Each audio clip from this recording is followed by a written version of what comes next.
Hi guys, and welcome back to my channel. My name is Holly. Today we are going to be going through my January wrap up, and I have to say that I actually did really well this January. I got a really good strong start to my year of reading, and I read 6 books this month.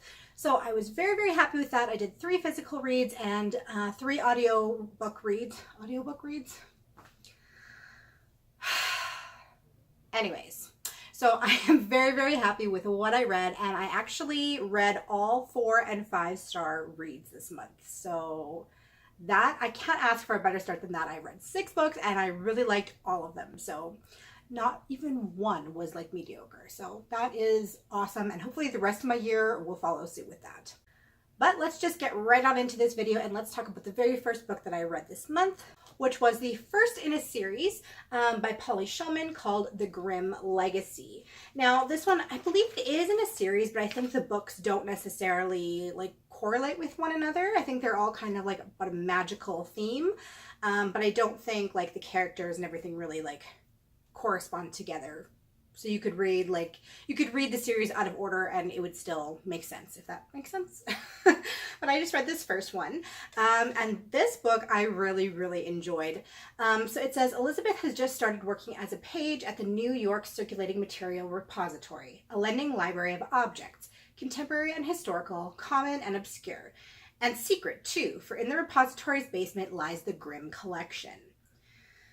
A room of magical items straight from the Grimm brothers' fairy tales. But the magic mirrors and 7-league boots and other items are starting to disappear. And before she knows it, she and her fellow pages, Handsome Mark, Perfect Angeli, and Brooding Aaron, are suddenly caught up in an exciting but dangerous adventure. So I gave this one a 5 out of 5. I really enjoyed it. It took me a while. I actually started reading this in December, and just with the holidays and everything, it took me a while to get through, but I did really enjoy it, and I thought it was like a really cool idea for a story. The only thing that I would say that maybe could have been done a little bit better was the character development. At times, some of the characters seem to fall a little bit flat. But other than that, I really liked the plot.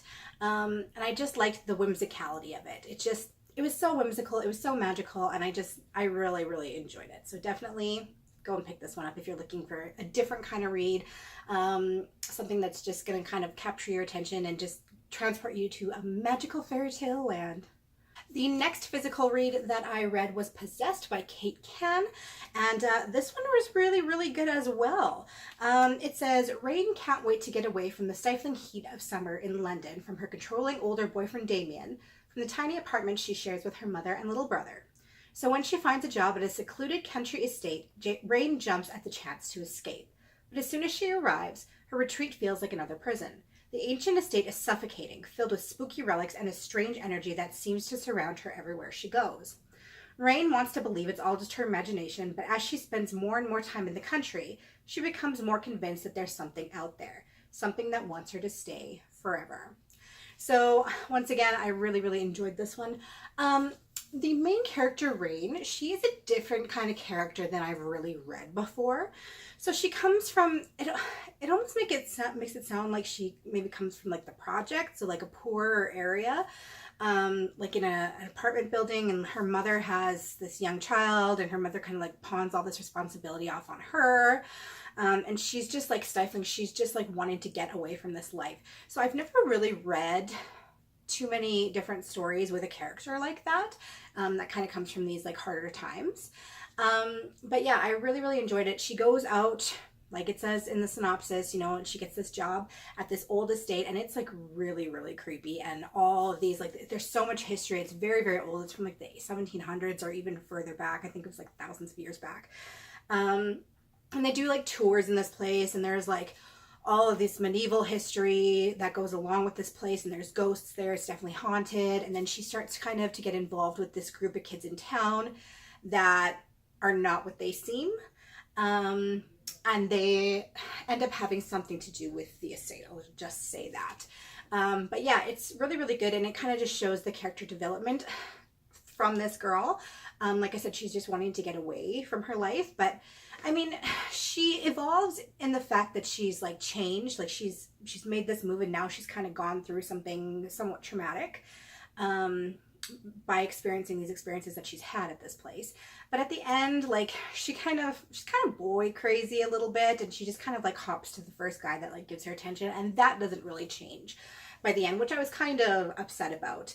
I would have liked to see her character grow a little bit more and like realize that maybe she doesn't need a man right now, like just kind of make yourself happy. I would have liked that a little bit more, if the story ended that way. But that being said, it was really spooky. It really it was thrilling. It kept you on the edge of your seat. You kept wanting to read. You couldn't really put it down. Also, it's really, really pretty. I don't know if you guys can see that, but it's a really pretty book. And even like the cover, when you take this cover off, I know you probably won't be able to see that, but there's like etching in the cover there. So just like those little details I always really appreciate in books. But yeah, I really like this one. I gave it a 4 out of 5, I believe. And yeah, I definitely recommend this one. Like if you're looking for something, you know, spooky. It wasn't like too overly spooky. And I'm not sure why it was called Possessed, really. I mean, I guess I can see some sort of link between, but not really. I don't know if I would have necessarily titled this Possessed because it wasn't really a possession story. But in any case, it was spooky and I gave it a 4 out of 5. Next physical read, and the last physical read, was The Woman in the Walls by Amy Lukovacs. Sorry, pronunciation, never my strong point. And this follows a teenage girl whose name is Lucy, and her mother passed away when she was, I think, 3 years old, so she was quite young. And her family lived in this like old estate that was very, very well known. They're very prosperous. They're very rich, and her mother passes away. And once her mother passes away, her sister moves in with her young daughter, so Lucy's cousin, in order to help her father raise her, because her father's not really, he's there, but he's like kind of an absentee parent in the fact that he's there, but his mind isn't really there, and he's not the world's greatest dad, let's just say that. So this Lucy's aunt moves in, her name's Penelope, along with her daughter Margaret, and life goes on for the next however many years until these girls grow up to be 17 years old. Now, one day, Lucy is sitting in the library and she's looking out the window and she sees her aunt walk into the forest behind her house, and she never comes back. She walks in barefoot without a coat. She doesn't come back for like a month, and it's like snowing and raining and there's ice and all this stuff going on in the weather in this past month, and her aunt is just gone. And a couple weeks after her aunt's disappearance, Lucy starts to notice that her cousin Margaret is really starting to act strange. She seems like she's kind of losing touch with reality. And she confides in Lucy that she can hear her mother talking to her through the walls and that her mother is dead. So this obviously alarms Lucy quite a bit. She tries to go to her father to get some help, and her father just brushes them off. And they're kind of busy planning all of these parties for their country club estate and all this, and they're just kind of trying to brush this disappearance under the rug. That is until Margaret commits suicide. So Margaret ends up committing suicide, and then Lucy starts to hear her in the walls. So she's starting to wonder, is she going crazy just like Margaret did, or what really is going on with this estate, with this house, with these deaths? Is it haunted? Are these ghosts? Like, what is going on? So it was definitely very, very spooky. The ending, this is kind of one of those books. I gave it a 4 out of 5, but I could not put this down. Like, I read it in a couple days, and like this writer is very, very good at leaving you on a cliffhanger on each chapter that makes you want to, okay, just one more chapter, and then the next chapter is the same thing. So you just want to get through it really, really quickly. I found the ending, I wish the ending would have been done a little bit different. The ending wasn't as scary as what the rest of the book led it up to be, if that makes sense. So, and that's kind of always a crappy thing when you read a book and it's just like so good throughout, but then the ending kind of disappoints you a little bit. That's kind of where I was with that. But that, once again, I still definitely recommend it, even saying that. I really did like it a lot. And if you're looking for a spooky read, this is definitely the book for you. So now I'm going to be talking about the audiobooks that I listened to this month. And the first one that I listened to was If You Knew Her by Emily Elgar. And this one I really, really enjoyed as well. This one follows 3 different main characters and you get to see their 3 perspectives. So the first character is a nurse, and she's kind of the head nurse on this ward in the hospital where people are like in comas and stuff like that, right? And then the second perspective is from a patient that's in this woman's care, and his name's Frank, and he's in a coma. So they think that he's in a coma, but actually when you're reading from his perspective, you realize that he understands everything that's going on. He's not actually in a coma. Like they think he is. He can't move at all. Like he can't even blink. So he can't tell anybody, let anybody know that he's aware of what's going on. The hospital staff thinks he's in a coma and is not aware of anything, but he sees absolutely everything. And he hears everything, and he's conscious, and it's driving him crazy because he's just stuck paralyzed, and nobody even realizes that he's like there mentally. So that's the second character. And then the third character is a young woman who they actually end up bringing into this hospital. She's in a tragic accident. And it kind of follows their three journeys separately. So it follows this woman and what led up to her being in this accident. And then it follows the nurse who's taking care of both of them. And she's kind of become obsessed a little bit with this other young woman's story and trying to find out what happened to her, because the accident seems pretty sketchy. And there's a couple of different men involved, her husband and one of her best friends who people are saying maybe she was having an affair with. And this nurse is trying to figure out who did this to this woman because she doesn't think it was actually an accident.